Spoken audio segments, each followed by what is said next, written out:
Olá, amiguinhos! Tudo bem com vocês? Meu nome é Lica Salles, esse é o canal Terra Bíblia, Espiritualidade Bíblica. Estejam muito à vontade, sejam muito bem-vindos. Vamos continuar na nossa série sobre a Árvore da Vida? Vamos? Lembrando que a gente está unindo na área de desenvolvimento humano, espiritualidade e terapia, tá?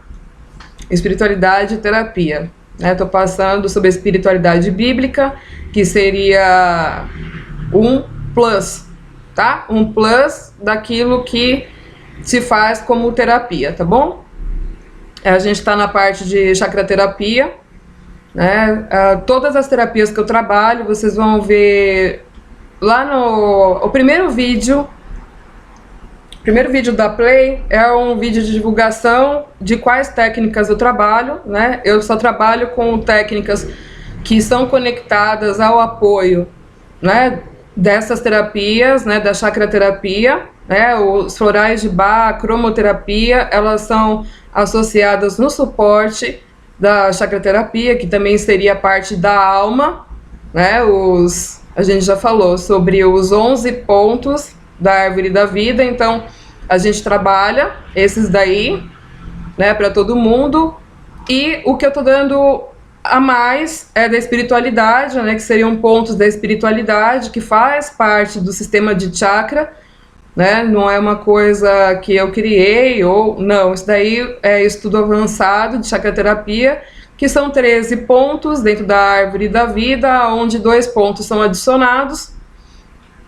E esses pontos fazem parte da espiritualidade bíblica, né? Todos são. Então, para a gente começar o nosso estudo de hoje, vou dar um resumo para vocês. A gente falou que a gente tem 7 chakras principais, né? Que é o chakra da coroa, que é simbolizado pelo 7, que é o 7º dia, né? Que é o sábado. E o primeiro chakra do 7 é o chakra básico, que é as coisas da terra. Então, céu e terra, né? A nossa conexão humana aqui na Terra com os 7 pontos energéticos.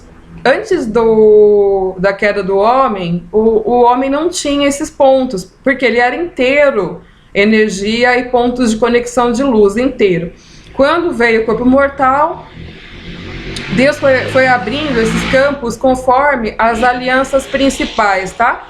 3 alianças principais. Então, por exemplo, quando Deus fez a aliança com Noé, que foi uma aliança muito básica, né, a respeito da estrutura humana, né, Deus colocou o arco-íris como sinal dessa aliança no céu, né? O arco-íris tem 7 cores e são as exatas cores dos chakras, né? Como a gente sabe as cores dos chakras? Porque existe uma máquina fotográfica que tira foto, né?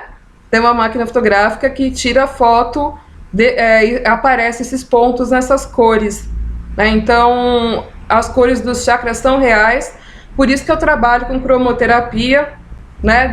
Para poder alinhar esses chakras nas cores que são do raio solar. Quando a gente fala, toma um banho de sol, cada horário do dia, o sol emite uma das cores do arco-íris, né, nos raios solares, e a gente recebe isso direto do sol. E quando a gente não tem sol, a gente faz isso com lâmpada de 40 watts, que é equivalente ao raio solar que a gente precisa receber na intensidade, com o filtro de cor sobre aquele ponto energético que é daquela cor. Então, é alimentando os pontos que a gente regula eles, tá? Então, é uma das terapias, né? E isso a gente recebeu os básicos com Noé. Quando chegou na aliança com Moisés, que é a estrutura que se tem da Árvore da Vida hoje, com os 11 pontos, é um mapa a nível de alma, né? Intermediário, a nível de alma. Então, esses pontos já acrescentam outra abertura espiritual do homem, mais uma expansão da alma do homem, para que abra total na última aliança. Então, na aliança com Moisés, abriu 11 pontos, de 7 foi para 11. Né? E quando a gente chega na aliança com Jesus, abriram mais 2, né? Que seria o acima, a gente falou que é o reino de Melquisedeque, e abriu o Sheol para baixo. né, para baixo do chakra básico. Então, assim, é interessante que os estudos acompanham as alianças, né? E isso é bem legal. Vamos começar, então? Bem, a gente estava falando, né? Eu comentei no outro vídeo que eu falei, eu vou começar de cima para baixo, de baixo para cima para falar sobre os chakras, mas é importante, primeiro, que a gente entenda que já que esses 13 pontos foram abertos com a última aliança, né? Eu falo a última aliança porque a Bíblia diz que Jesus, vamos falar de Jesus como Adam Kadmon, que agora a gente já entendeu o conceito, vocês já acompanharam, vamos seguir a linha de raciocínio. Eu vou falar com vocês já como alguém que estudou, tá? Eu vou começar a falar de um jeito que vocês já estão compreendendo. Então, Adam Kadmon é o Aleph, né? Então, a Bíblia diz que Adam Kadmon é o Aleph, o primeiro antes da fundação do mundo, né? Na aliança adâmica estava ali, representando aqui na Terra, junto com a árvore da vida, da eternidade, e ele é o Tav. A gente conhece como Alfa e Ômega, mas ele é o Tav. O Tav tem um significado de selo, então é o selo da aliança. Então, desde antes da fundação do mundo, o governo da Terra é de Adam Kadmon, né? E fecha ali como selo da aliança, a última aliança, né? Então, é a aliança da redenção. Portanto, quando a gente entra para essa nova aliança, né, mediante a fé, que nós vamos falar sobre isso, mediante a fé, a gente daqui partiu para o reino, né? Partiu para o reino, não tem nada para voltar, não tem nada para ficar, daqui partiu, daqui é para o juízo, né? Então não tem mais nada, para nós daqui já era. Por isso que às vezes o pessoal fala, nossa, por que vocês não acreditam em reencarnação? A questão não acreditar ou não, é porque a partir da aliança da redenção, se a aliança da redenção é para a ressurreição, não tem mais nada, né? Além da ressurreição para o reino de Deus, né? Não tem mais nada, já entrou, partiu, né? E nós vamos falar sobre isso em outro momento. Eu quis guardar para vocês, né? A gente conectou os pontos dos chakras, né? A gente conectou a oração do Pai Nosso a cada frase falada, e eu omiti a última frase do Pai Nosso, né? Porque eu quis fazer surpresa, tá? Mas hoje eu já vou dar uma introdução, porque eu vou lançar para vocês o estudo de segunda-feira, na segunda-feira, já começando a abrir para falar sobre o reino, né? Sobre o reino, porque está na porção da leitura da semana. Então eu quis guardar a última frase do Pai Nosso para a gente começar por ele, né? Não sabia se começar de baixo para cima, para baixo, mas a palavra já direcionou dentro da própria porção, como foi da árvore da vida. É lindo isso, né? Pois bem, então, eu vou fazer a série hoje explicando para vocês a mensagem central do Evangelho, né? Por quê, gente? A Bíblia para nós é tudo, tá? Desde Gênesis até Apocalipse. A mensagem central, a mensagem central do Novo Testamento é um complemento, é uma continuação, é um complemento, porque é uma aliança que veio progressiva. Foi a última aliança realizada por Deus, né? Foi o fechamento de Deus foi ali. Então, quando a gente fala a respeito da nova aliança, a gente está falando da última parte. A gente tem as duas alianças na Bíblia, desde o Éden, como a gente já falou no estudo, até Apocalipse, a gente tem tudo ali, tá? Sobre alianças. Então, é óbvio que quando a gente vai falar do Novo Testamento, a gente está dando foco a qual era a boa nova, qual era a boa notícia. O resto, todo mundo que estava ali sabia, né? O resto, todo mundo que estava ali já sabia, já conhecia todo o Antigo Testamento, já conhecia, já sabia, né? Então, ali foi colocado foco na novidade, naquilo que era a expansão, né? Aquilo que era a próxima etapa. Então, é por isso que a gente foca muito nisso. Porém, eu vou falar para vocês, eu vou ter que fazer vídeo de 15 minutos, não tem como eu vou fazer picadinho, parte 1, parte 2.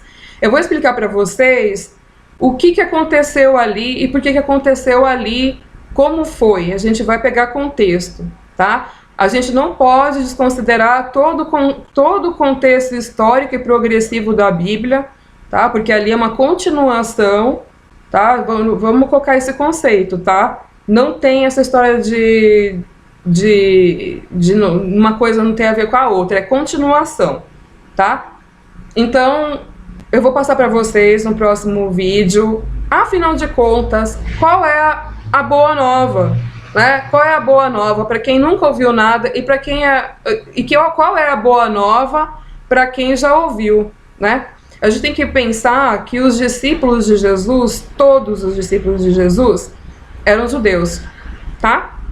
Eles eram judeus e eles já tinham recebido todo o conteúdo do Antigo Testamento. Eles já sabiam de Gênesis até Malaquias, já sabia dos profetas, já sabia da Torá, já sabia da lei, já viviam ali, né? Eles já sabiam, então eles tinham conhecimento prévio, um estilo de vida que já era próprio, eles já seguiam as instruções, né? Já seguiam. Então, para eles, a mensagem chegou de um jeito, e Jesus chegou primeiro e falou: eu quero que vocês vão primeiro, né, para as ovelhas perdidas de Israel, né, porque o contexto que estava acontecendo ali era de muita corrupção mesmo, tá? O negócio estava caótico ali, né? Não era uma coisa tranquila não, o negócio estava caótico, contanto que quem chegava a Jesus ali, multidões que chegaram até Jesus, eram judeus, tá? Eram judeus, tinha a samaritana, teve uma experiência com a samaritana, mas assim, basicamente quem chegava ali com problemas espirituais, com problemas de doença, quem chegava ali, quem ia para o tanque, era tudo judeu, tá? Porque o contexto bíblico está falando disso, de judeu, tá bom? Então isso tem que ficar muito, muito claro para nós. Eu acredito que devido ao nosso contexto social, histórico, a construção social, isso ficou, sabe, como se fosse importante, mas isso é essencial, né? A gente precisa saber de quem está falando, com quem está falando e o que é para quem, tá? E por que as coisas acontecem de formas diferentes, né, para judeus e para quem nunca tinha recebido instrução e nem vivia dentro desse contexto, que não tinha a mesma forma de espiritualidade, não tinha os mesmos princípios de instrução, porque não recebiam, né? Recebiam instruções variadas culturais. Então, assim, é diferente as experiências, né, para os dois. Contanto que uma pessoa muito bem capacitada, que foi Paulo, foi para os gentios, né? Então, e você vai pegar o currículo de Paulo na Bíblia, ele era um judeu fervoroso mesmo, sabe? Quando ele veio para a Nova Aliança, né? Ele teve uma experiência pessoal, como a maioria das pessoas tem, né? Não todos, mas a maioria das pessoas tem, e a partir dali ele já estava muito bem instruído para saber lidar com tudo isso, né? E que não foi fácil, né? Não foi fácil porque acontece de muitas formas. Então a gente vai começar a trazer um pouco da realidade bíblica para a gente começar a se localizar, tá bom? Então vamos para o próximo vídeo.